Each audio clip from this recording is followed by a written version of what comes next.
Hi guys, happy Monday, May 4th. May the 4th be with you. Haha.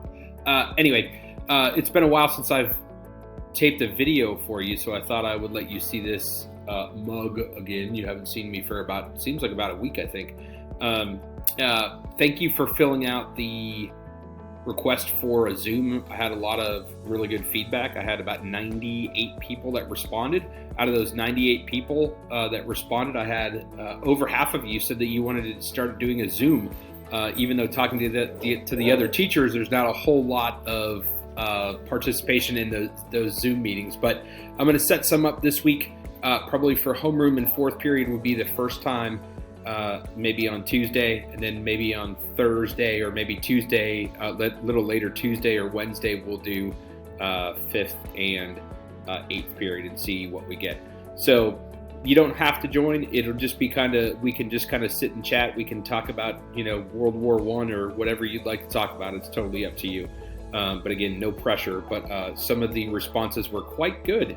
Some of them were quite interesting, like you didn't really care to see me ever again. So I'm kind of hurt by that.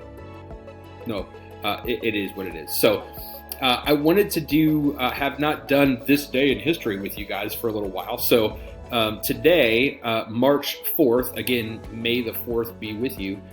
I wanted to let you know that several weeks ago we talked, on April 18th, we were talking about how Abraham Lincoln was assassinated and he was put on a train. In 1865, President Lincoln is finally going to get to his resting place in Springfield, Illinois. The train's going to travel through 180 cities, 7 states, and his body is actually going to be laid to rest on this specific day, May 4th of 1865. Interesting fact is his son, Willie, ended up dying of typhoid fever in 1862 during the Civil War. And when he died, his body was buried in Washington, D.C. Once his father died, Abraham Lincoln died, his body was exhumed, and it traveled to Springfield, Illinois, and he was placed in or buried alongside his father in Springfield, Illinois. So that was kind of interesting. And then in this day in 1970, sad day in events that actually happened was the National Guard is going to basically shoot at 4 students at Kent State. And those 4 students would end up dying. There were a few others that were actually shot and severely injured. And that was over anti-war protests over the Vietnam War. If you watch the news tonight, you'll probably see those things that are being covered. But so today I want you to, I spliced together a video dealing with World War I and kind of finishing up, kind of giving you some background about how the U.S. Joins the war, because it was kind of interesting. It wasn't the normal way that people would join the war. But I spliced together a video for you from a source, and I want you to go ahead, watch that video. It's probably about 18 minutes maybe.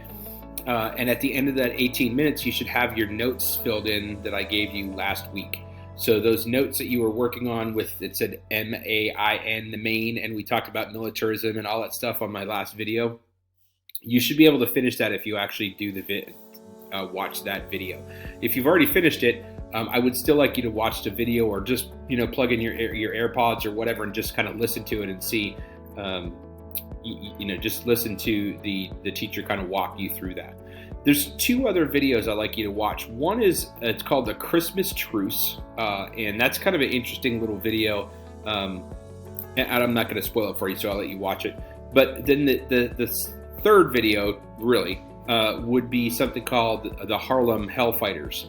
And this is a really powerful story about some African-American soldiers during World War I and the trials and tribulations that they actually had to go through during World War I. So I'm going to ask you to go ahead and watch that video as well. Jot down any sort of notes that you think might be kind of interesting, because I may ask you, probably tomorrow, I'm going to ask you to kind of reflect on that a little bit, or give me a reflection on that. And then simply after you guys do that stuff, again, there's really not anything I want you to do. You just mark it complete for today, and we're all good to go. So hopefully you guys had some time to kind of relax. I've kind of eased down on the work for the past probably 2 weeks. This week is going to be a little bit more hectic for you, just because I want to push through World War I. I want to start off the Roaring Twenties, and then we'll be off into World War II, and then before you know it, the year will be over. So again, watch the videos, any sort of reflection, and then you could work on the Google slides that I actually gave you, the Google packet. You could work on that stuff for World War I as well. As always, if you want to send me an email, I'm usually on and off during the day. So if I don't respond to you right away, I will definitely make sure that I do respond to you. If you send me an email, it's probably best than actually just kind of tagging me on, second period or fourth period or fifth period or eighth period. Because sometimes that doesn't come through right away. It's not linked to my email, so I don't get a message right away that says that, Bob the Builder sent me a message about, this assignment. So if you could, an email would probably be best. It would get to me much quicker, and I would be able to respond to you. So hopefully you guys had a great weekend. It was lovely outside, and hopefully you are going to have a great Monday, and I will see you tomorrow. Have a great day, and if you need me, send me a message. Have a good day.